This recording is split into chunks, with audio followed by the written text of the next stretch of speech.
ошол өзгөчө пандемияда бизге көп кайрылышты да, ошо зордук зомбулук болуп атат. Андай динде аялга тыюу салуу оборона жагынан караганда дурус эмес да.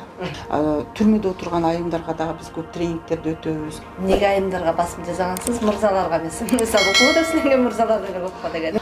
Мүмкүн бул менин жетишпездигим. Шарияттын негизинде чечесизби же мыйзамдын негизинде чечесизби? Ички сырымды, бир көйгөйлөрдү 90% эч ким менен бөлүшпөйм. Саламатсыздарбы, урматтуу көрөрмандар? Сиздер менен кайрадан Факты KG маалымат порталында эмгегим элиме көрсөтүүсү. Бүгүн биздин студиябызда айым менен тааныштырып өтөйүн. Мутакалим коомдук фондунун жетекчиси Жамал Фуротбек кызы. Саламатсызбы? Саламатчылык, рахмат. Жакшы. Жакшы. Эшикте кычыраган кыш, бирок маанайыңыз жакшыбы? Өтө жакшы. Жакшы. Кош келипсиз биздин студиябызга. Бүгүн сиз менен баягы алдыдагы жүргүзүп жаткан иш аракеттериңиздер жөнүндө, буга чейинки биздин коомубузга кылган эмгегиңиз жөнүндө бир аз маек куралы дедик. Анан сизге суроо заткым келип атат. Мына акыркы күндөрдө эле Instagram баракчасынан тынымсыз эле бирден айым менен түз эфир куруп, эмнегедир байкасам зордук, зомбулук темасына көбүрөөк басым жасап аткандайсыз да. Эмне болду бул темага аябай басым жасап калганыңызга? Эмне себеп болуп атат? Азыркы учурда биз ошол өзүбүз ошол Мутакалим коому 6 айга атайын бир программа иштеп чыктык. Ошол биринчи айы, ошол декабрь айы биз зордук зомбулук темасын алып чыккыбыз келди. 30 күн бою ошол зордук зомбулук дегенде эмне, бул барбы, мунун түрлөрү кандай, эмне себептен зордук зомбулук болот?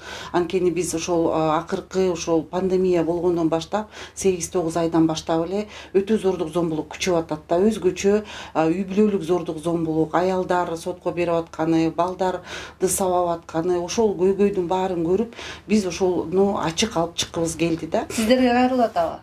Бизге аябай көп кайрылып атышат. Түз эфирден да көрүп атсаңыздар керек. Мен күйөөм уруп атат, эмне кылам, же болбосо ажырашып атам, эмне кылам. Ошондой бир кичинекей балдар да жазып атышат. Ата энебиз уруп атат, эмне кылсак болот, кандай жардам берсек болот деген, кандай жардам бере аласыңар дегенге биз ошого мында ар бирөөсүнө бирден консультацияда кылып атабыз. Ошол түз эфир аркылуу да демек бул чоң көйгөй экен деп ар кыл специалист айымдарды чакырып, лидер айымдарды, өзүнүн тажрыйбасын, психолог, психотерапевт, жөн эле лидер болуп жүргөн эне, чоң эне ошол айымдарды чакырып, алардын бир тажрыйбасы менен бөлүшкүбүз келип атат да. Ошол бактылуу үй бүлөнү кантип сактап калабыз? Канткенде биз зордук зомбулуктан алыс болобуз. Анткени ошол жүрөгүбүздү ооруткан, ошол акыркы Инстаграмда болгон ошол баласын өгөй атасы сабап койсо, ошол энеси ошол баладан баш тартуу бул өтө кыйын болду да биз үчүн. Сиздер тараптардан жардам болот абы ошол зордук зомбулуктагы айылдарга? Биз эле түз эфирден кеңеш эле айтып коюп атасыздар. Жок, биз андан кийин кайрылгандарга өзүбүз жардам берип, юристтерге, ошол бир центрлерге жиберип, ошондой кылсаңар болот деп биз аларды жиберип атабыз. Сиздер билгендей эле биз ошол 20 жылдан ашык Мутакалим коому түрмөдөгү степной айылындагы атайын абакта жаткан айымдар менен иштешип келебиз. Ошол себептен дагы биз ошол зордук зомбулуктун көптөрүн, эмне себептен абакка түшүп калгандарын дагы билебиз да. Ошолор менен иштешкендиктен бизде тажрыйба көп болгондуктан биз ошол коомчулукка дагы жардам берели. Анткени көпчүлүгү ошол соцсет аркылуу чыксаң аябай угуп атышат да, бөлүшүп атышат. Мунун пайдасы көбүрөөк го дедик. Демек сот иштерине да катышып берет экенсиздер да, э? Катышып беребиз керек. Жакында шайлоо дегендей. Анан биздин коомубуздагы айрым бир лидер айымдарыбыз дейбизби, баягы же болбосо коом алдындагы алдыга озуп чыккан айымдар дейбизби, шайлоого катышып атышпайбы? Анан сиз деле баягы өзүңүздүн чөйрөңүздө бир лидер айым катары тааныйбыз. Анан эмнеге шайлоого сиз аттанган жоксуз деген? Эми биринчиден президент болуу аял кишиге ислам дини боюнча караганда ал ошол оборона министрлигин дагы башкарыш керек болуп калат. Анан аял кишинин жүрөгү жумшагыраак болгондуктан мүмкүн ошол көбүрөөк жүрөгүбүз менен ойлонобузбу деген өзүмдүн бул пикирим диний тараптан караганда. Бирок мен ойлойм, мен ошол президенттикке талапкер болгонго анчалык бир деңгээлим жетпейт болуш керек дейм. Анткени бул жерде адам ошол бир мамлекетти башкарып, анын экономикалык өзгөчө кантип алдыга алып кетиш керек.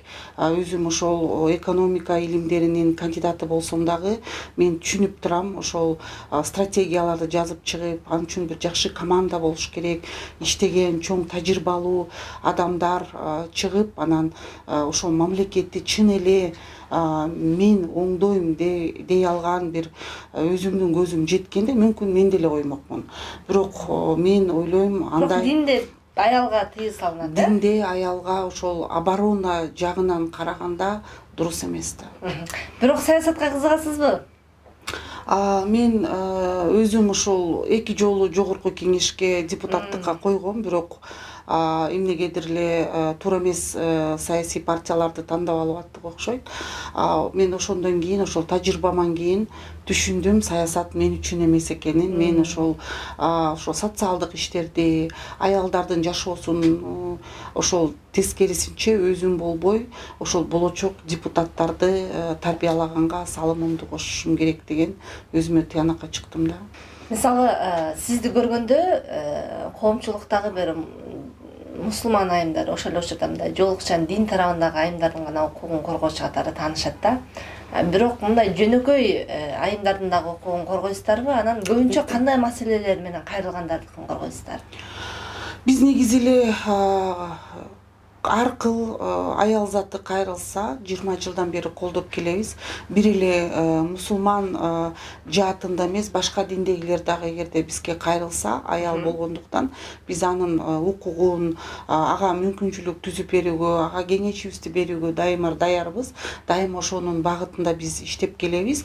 Албетте бизге кайрылганы көпчүлүк учурда зордук, зомбулук, экономикалык жактан кредит алышкандар, карызын бере албай аткандар, же болбосо бир бизнес баштап алып ошону уланта албай аткандар, же болбосо ошол күйөөсү каза болуп калып ошол мүлктү бөлүшүп аткандар, туугандардын арасында мүлктү бөлүшүп аткандар, кээ бир учурда кайненелер кайрылат, келиндем, уулум мени сабап атат, жардам бергиле деп, кичинекей балдар, кыздар кайрылышат, атам да апам да каза болуп калды эле, опекунум жаман бизге мамиле кылып атат, жардам бериңиздер.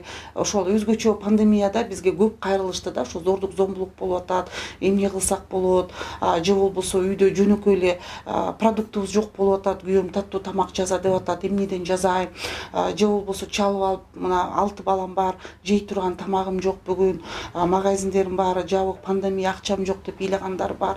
Ар кыл нерселер бар да. Кээ бирөөлөр алименттерди төлөбөй аткан аялдар келет, күйөөм мына 2 жылдан бери төлөбөй атат, эмне кылсам болот деген. Ошондой бир көп ар кыл тараптардагы бизге аялдар кайрылат.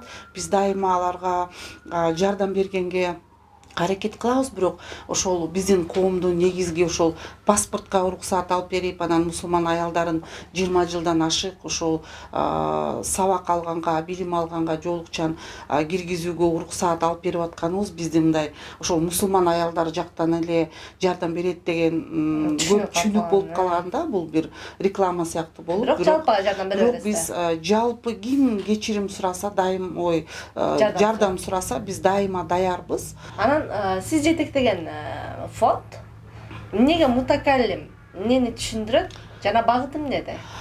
Биздин мутакаллим деген бул араб тилинен ошол эки адам менен сүйлөшүүдө диалог деп коебуз. Мен ошону коомду биз ачып атканымда дагы ошол илгерки тиги бир 94-95 жылдары ошол муфтият жагынан ошол эч бир Кыргызстанда аялдар, мусулман аялдар менен иштей турган, деги эле диний аялдар менен иштей турган бир дагы мекеме жок болчу. Анан ошол эркектерге бара бергенден дагы тартынып биз ошол 94-95 жылдан баштап ушул коомду ачканга, ошол аялдар менен сүйлөшөлү, алар менен баурашалы, алардын бир көйгөйлөрүн чечели диалог аркылуу деген бир терең мааниде ушул коомду ачканбыз. Негизи мутакаллимдин негизги багыты бул биз өзүбүздү мындай бир көпөрө деп элестетебиз. Светтик мамлекет менен диний коомдун ортосундагы ошол светтик мамлекетке эмне үчүн диний адамдар ошондой ой жүгүртөт, ошону түшүндүрүү иштерин кылабыз. Ал эми диний адамдарга эмне себептен мамлекетте ушундай мыйзамдар бар, эмнеге биз аларды сактап калышыбыз керек, эмне себептен ошол конституцияны биз бийик баалап, аны мындай бир зонтик катары кабыл алып, ошонун астында бардык Кыргызстанда болгон улуттар, диндер ошол зонтиктин астында мыйзамды сактап, бактылуу жашаганына аларга багыт берип келатабыз. Жакшы, анан максатына жетти фонд? Биз жетип аттабыз десек болот. Албетте эми такыр эле жетип кеттик дегенден биз алыспыз. Анткени коом өсүп атат, прогресс болуп атат, регресс болуп атат. Ар тараптуу адамдар бар. Лидер айымдарды чыгарып атабыз. Алар дагы ошонун иштерин алып барып атат. Көп багыттарды, платформаларды түзүп атабыз.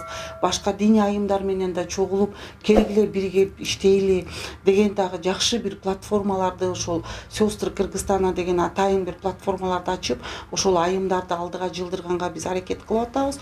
Бул дагы болсо ошол 20 жылдан ашуун биздин кылган бир чоң салымдарыбыз да. Сиздин ошол кылган эмгегиңиз, элиңиз үчүн кылган эмгегиңиздин үзүрүн азыркыга чейин эл көрүп жатат деп кайсыгысын баса белгилейсиз? Кайсы эмгегиңиз эл үчүн болду?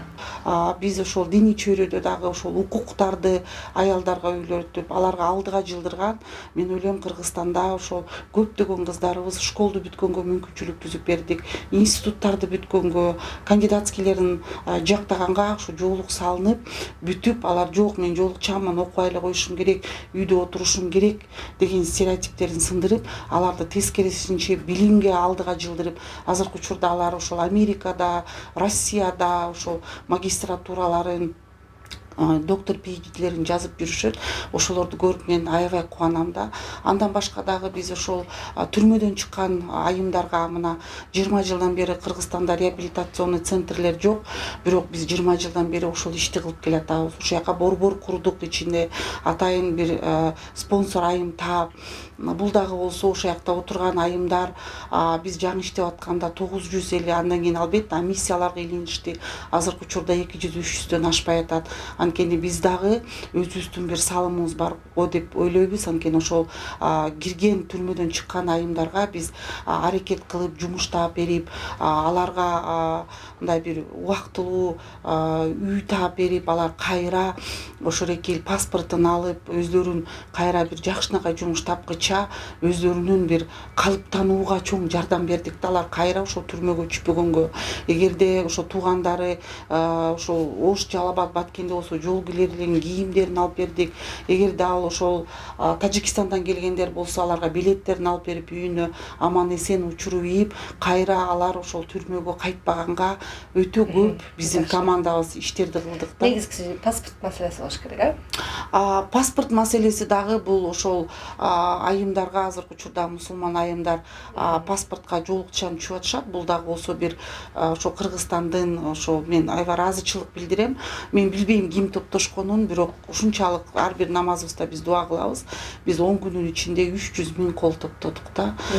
Бул бир да проект эмес, бир дагы сом расход болбой туруп, ошол нерсе колубузга келди да. Бул дагы болсо ошол биздин коомчулугубуз ушул акциябызды колдоп, анан биз бул акцияны ошол эки президенттин доорунда, Акаев менен Бакиевдин убагында ошолор менен кат жазышып, ошол межведомственный комиссияларды түзүп, жолду тозобуз Путин келатканда деп атып, анан ушуга уруксаат алганбыз да. Бул дагы болсо бир чоң эмгек. Жакшы, бүгүнкү күндө жоолук менен паспортко түшө беришет. Түшө беришет. Жакшы.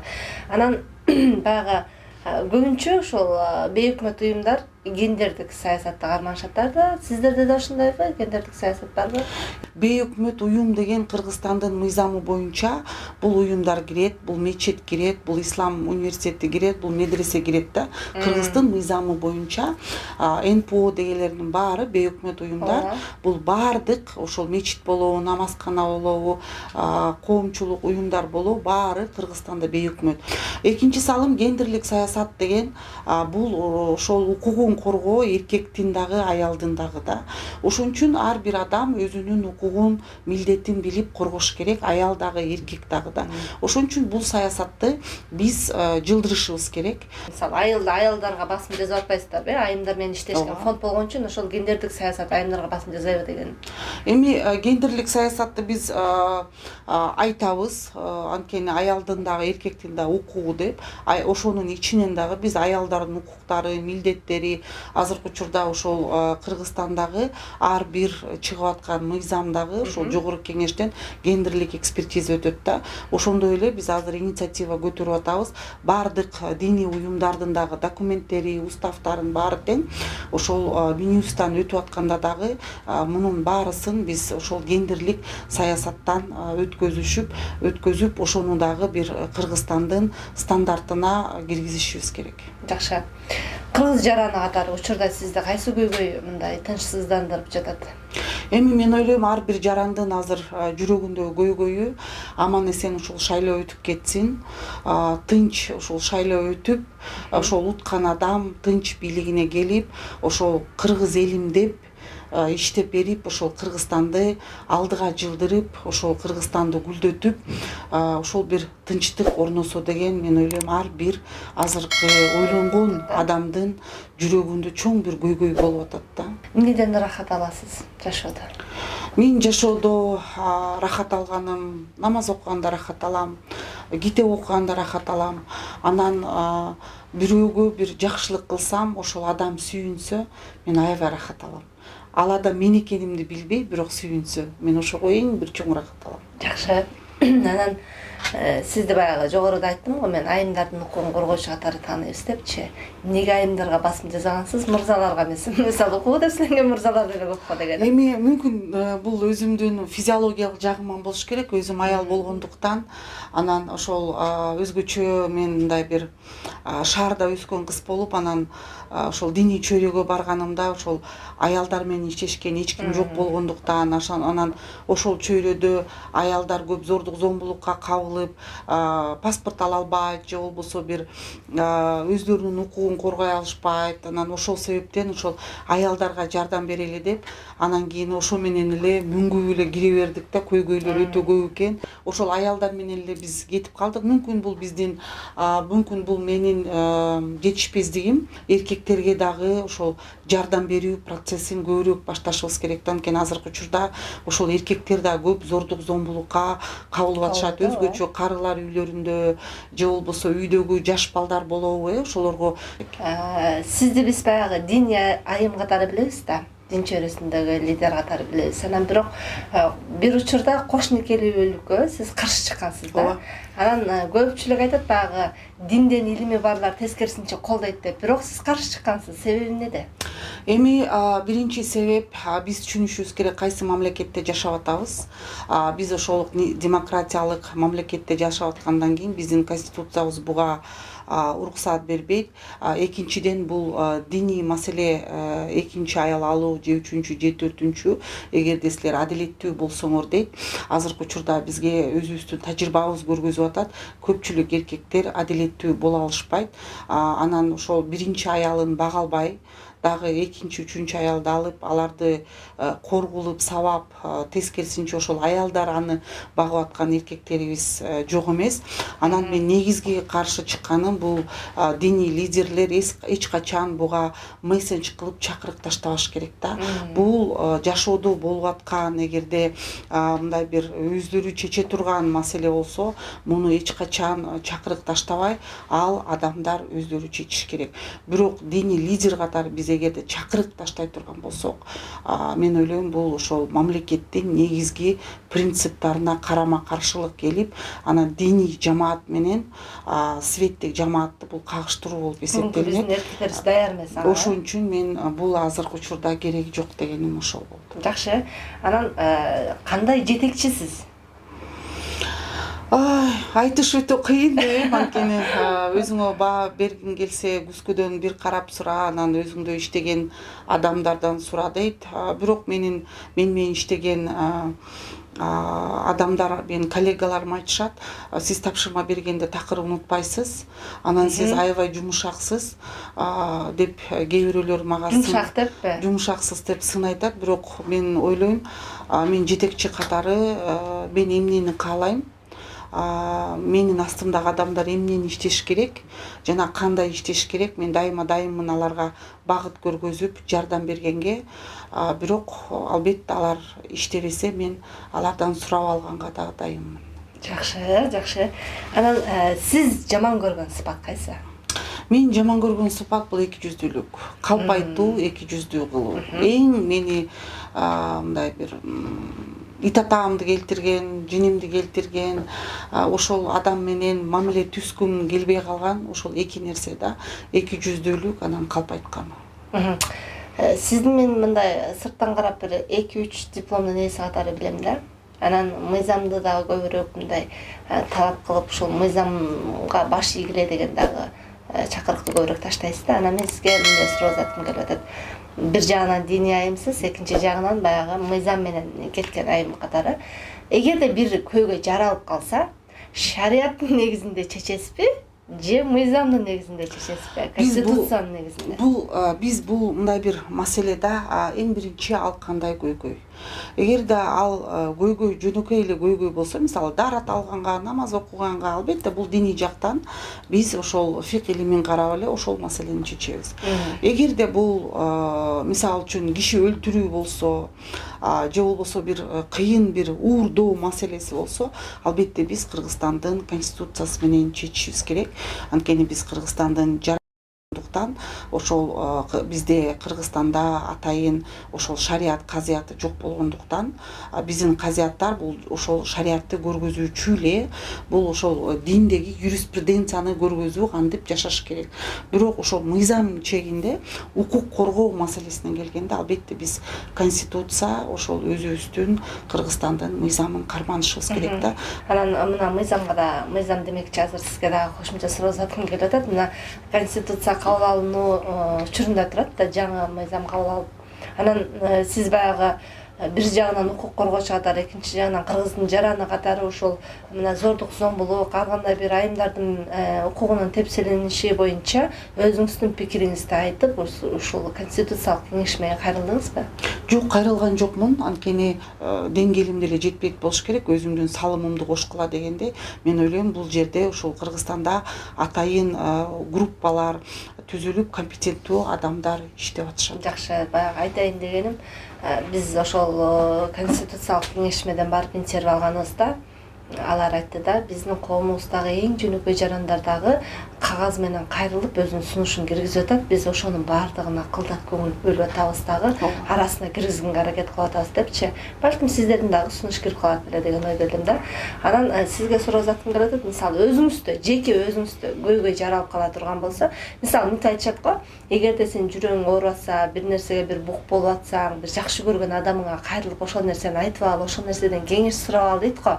Анан сизге суроо заткым келип атат. Эгерде жеке өзүңүздө ушундай бир жүрөгүңүздү ооруткан, же болбосо бир чечилбей аткан маселе болуп калса, сиз биринчи Кудайга кайрыласызбы же жакын адамыңызга кайрыласызбы? Кимсинен кеңеш сурайсыз? Мен биринчи 2 рекат намаз окуйм, Аллахтан сурайм, истихара намазынан тобо кылам. Бирок мен негизи эле өзүмдүн ички сырымды, бир көйгөйлөрдү 90% эч ким менен бөлүшпөйм. Жашоодо сабырдуусузбу же эмоция калтырып коесузбу? Негизи менин коллегаларым айтат, аябай эле сабырдуусуз деп. Мен аябай аракет кылам, бирок өзүм табиятыман сабырдуу адам эмесмин мен. Бирок ошол дин окугандан кийин өзүмдү ошол аябай сабырдуулукка кармаганга аракет кылам да. Бирок албетте кээде эмоция деле адамда болушу мүмкүн. Бирок мен көпчүлүк учурда ошол эмоциямды басканга аракет кылам. Жашооңуздагы эң сүйүнүчтүү күн кайсы болгон? Эмне болгон? Мен ойлойм, эң сүйүнүчтүү күн жашоомдо балам төрөлгөн болуш керек. ошол күнү. Жакшы. Анан кандай багыттагы тренингтерди өтөсүздөр? Кимдерге өтүп бересиздер? Ал акы төлөнөбү же кандай? Биз негизи калп айтпасам бир 10 жылдан бери тренингтерди өтүп келатабыз. Аялдардын укугу, милдеттери, исламдын үй бүлө маселеси, репродуктивдүү ден соолук, экстремизм, терроризм, радикализация да. Анан тынчтыкты куруу деги эле көп да. Анан ошол бизнес структурада кантип көтөрүш керек, кантип аялдар байыйсыңар, 3 кошелек, анан канткене бизнесиңерди курасыңар, ай көп да негизи элечи.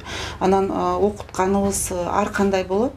Кээде биз ошол тренингтерди өткөндө акы төлөнөт, бул бир проекттин негизинде болуп калса. Кээ бир учурларда биз бекер деле өтөбүз. Мисалы азыр мына биз жаштар менен мен көп иштешем. Азыр да мына ар бир базар күнү ошол жаштарга ар кайсы темадагы бекер тренингтерди баштайлы деп атабыз. Жаш кыздар келсе, түрмөдө отурган айымдарга дагы биз көп тренингтерди өтөбүз. Ошол мамлекетти сүйүү, чыкканда кандай болуш керек, өзүн кантип алып жүрүш керек.